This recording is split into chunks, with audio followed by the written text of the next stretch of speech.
కాశ్మీర్లో షియా ముస్లింలు పెద్ద ఎత్తున ఆందోళన చేశారు.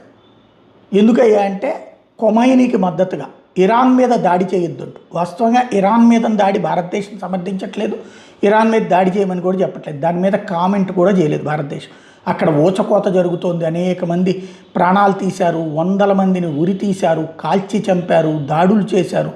మన దేశంలో ఏమీ లేని వాటికి కూడా చిన్న చిన్న సంఘటనలు కూడా పెద్ద ఎత్తున ప్రపంచ దేశాలను స్పందిస్తుంటాయి. ఈవెన్ ఇరాన్ కూడా అనేకసార్లు ముస్లింలకు సంబంధించిన చిన్న ఇన్సిడెంట్స్ మీద కూడా స్పందించింది. కానీ అది మన దేశ ఆంతరంగ వ్యవహారాల్లో మీరెందుకు జోక్యం చేసుకుంటారని ప్రశ్నిస్తున్నాం. మనం ఆ విషయంలో బాధ్యతగానే ప్రవర్తించాం. వాళ్ళు చేస్తున్న ఓవర్ యాక్షన్ని నిలువరించాం. ఓవర్ యాక్షన్కి మనమే మద్దతు పలకలేదు. ఓవరాల్గా చూస్తే షియా ముస్లింలు ఇప్పుడు లడఖ్లో పెద్ద ఎత్తున ఉద్యమం చేశారు ఖొమైనీకి మద్దతుగా, ఇస్లామిక్ ఫ్లాగులతో, ఇరాన్కి అనుకూలంగా. అంటే మన లడఖ్లో, మన కాశ్మీర్ దగ్గర ఉన్నటువంటి లడఖ్ ఇప్పుడు ఒక ప్రత్యేక రాష్ట్రం కింద పెట్టారు.